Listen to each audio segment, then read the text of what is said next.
नमस्कार साथियों, स्वागत है बिफोर एग्ज़ाम पर। आज मैं आपके बीच में हाजिर हूँ पहली वीडियो लेके। मैथ का पहला चैप्टर है संख्या पद्धति। साथियों, अंग्रेजी में इसको बोलते हैं नंबर सिस्टम।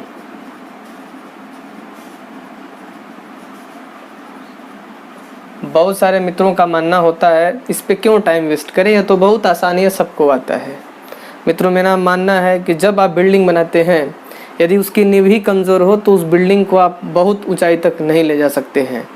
तो आइए इसके बारीकियों को बड़े मनोयोग से हम समझते हैं और सीखने का प्रयास करते हैं। साथियों, आपको पता होगा अंक को अंग्रेजी में बोलते हैं डिजिट। दूसरी बात होती है संख्या, और संख्या को अंग्रेजी में बोलते हैं नंबर। आइए अंक और संख्या के बारीकियों को समझते हैं। यदि मैं आपसे कहूँ 2 क्या है, तो आप तुरंत कहेंगे कि 2 एक संख्या भी है, 2 एक अंक भी है। अगर मैं आपसे कहूँ 37 क्या है, तो आप कहेंगे 37 एक संख्या है, जबकि अंक की बात करेंगे तो अंक इसमें 2 हैं। अगर हम आपसे कहें 246, तो आप कहेंगे 246 एक संख्या है, अगर अंक की बात करेंगे तो अंक इसमें 3 है। कौन कौन 3 अंक हैं? 246। अगर हम आपसे कहें 3794, यह क्या है? तो मित्र, आपका जवाब होगा यह एक संख्या है, अगर अंक की बात करेंगे तो अंक इसमें 4 हैं। वह 4 अंक कौन कौन सा है? 3, 7, 9, 4। अगर मैं आपसे कहूँ यह क्या है, तो मित्र आप कहेंगे यह एक संख्या है, अगर अंक की बात करेंगे तो यह संख्या में सिर्फ और सिर्फ 2 अंक हैं, 2 और 9। 0 पॉइंट के बाद वाला, दशमलव डेसिमल के बाद वाले अंक की गणना हम नहीं करते हैं।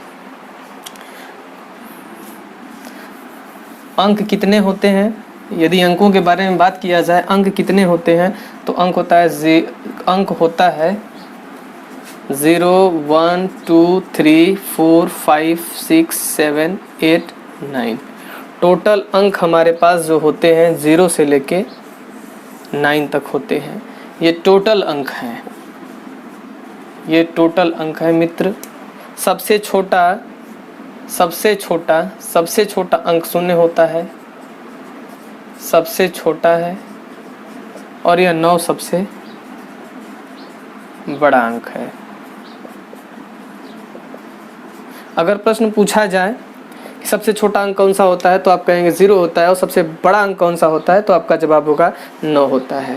मित्रों, दुनिया की कोई भी संख्या को लिखना हो, कितनी भी वो बड़ी क्यों न हो, हम इन्हीं 10 अंकों का प्रयोग करते हैं। जो टोटल अंक होता है वह 10 होता है। अगर आपके पास स्मार्टफोन है या कोई साधारण सा कीपैड वाला भी फ़ोन है, यदि उसके आप डायलर पैड को देखेंगे तो अंकों की संख्या यही नज़र आती है, 0 से लेकर के 9 तक।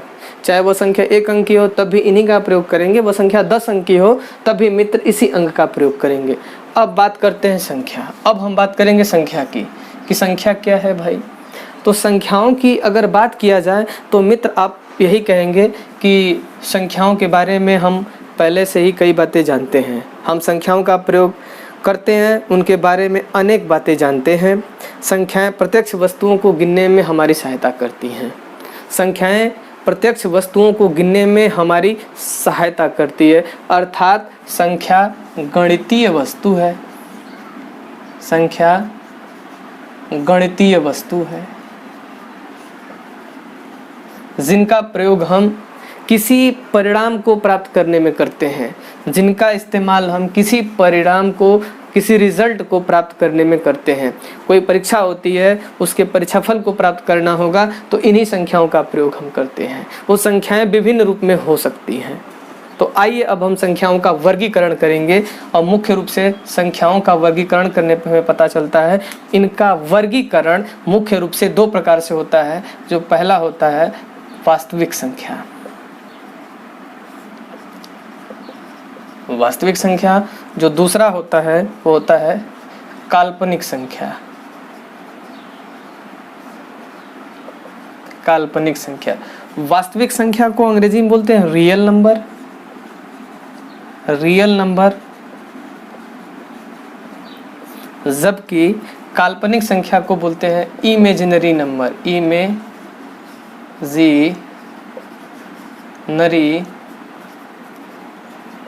नंबर।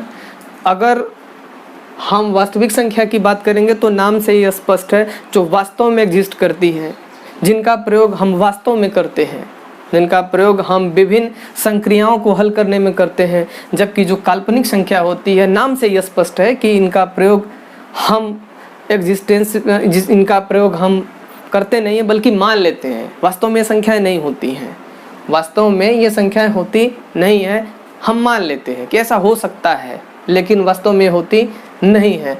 अब वास्तविक संख्याओं का वर्गीकरण करेंगे तो यह भी मुख्य रूप से 2 प्रकार की होती हैं। जो पहला होता है वो होती है परिमेय संख्या, जो दूसरा होती है वो होती है अपरिमेय संख्या। अगर परिमेय संख्याओं का वर्गीकरण और आगे हम जाएं तो परिमेय संख्याओं को अंग्रेजी में बोलते हैं रेशनल नंबर, जबकि अपरिमेय संख्या को बोलते हैं इरेशनल नंबर। आइए हम परिमेय संख्या के बारे में जानते हैं कि इनका वर्गीकरण कैसे किया जाए। अगर इनका वर्गीकरण करेंगे तो यहाँ आता है आपका पूर्णांक आता है, इसमें आपका इसमें पूर्ण संख्याएं आती हैं, प्राकृतिक संख्याएं आती हैं, भाज्य संख्या आती हैं, अभाज्य संख्याएं आती हैं। इस प्रकार से अनेकों संख्याएं आती हैं, सम संख्या आती हैं, विषम संख्या आती है, सम संख्या आपका है, विषम संख्या है, इसी प्रकार से अन्य सारी संख्याएं भी आती हैं। तो आइए अब हम डिटेल में इन संख्याओं का अध्ययन करेंगे कि पूर्णांक संख्याएं क्या होती हैं, पूर्ण संख्याएं क्या होती हैं, प्राकृतिक संख्याएं क्या होती हैं, आपका ये होल नंबर क्या होते हैं, इवन नंबर क्या होता है, ऑड नंबर क्या होता है। तो आइए इन सब बातों को हम सीखने का प्रयास करेंगे।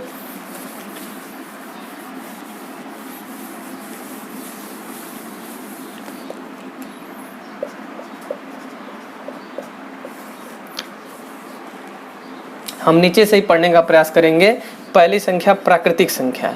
वैसे कुल 12 प्रकार की संख्याएं होती हैं, तो हम प्राकृतिक संख्या के बारे में सर्वप्रथम जानने का प्रयास करेंगे। प्राकृतिक संख्या को अंग्रेजी में बोलते हैं natural number. Natural number, natural number.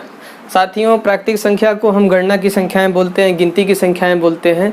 जबकि यदि नाम से इनका सेंस पता किया जाए, नाम से इनका अध्ययन किया जाए तो पता चलता है कि इन संख्याओं का इतिहास हमें कहीं से प्राप्त नहीं होता है। तो ऐसा हम मान लेते हैं, ऐसा माना जाता है कि इनको हमें गिफ्ट के रूप में प्रकृति ने दिया है। तो कह सकते हैं ये गिनती की संख्या है।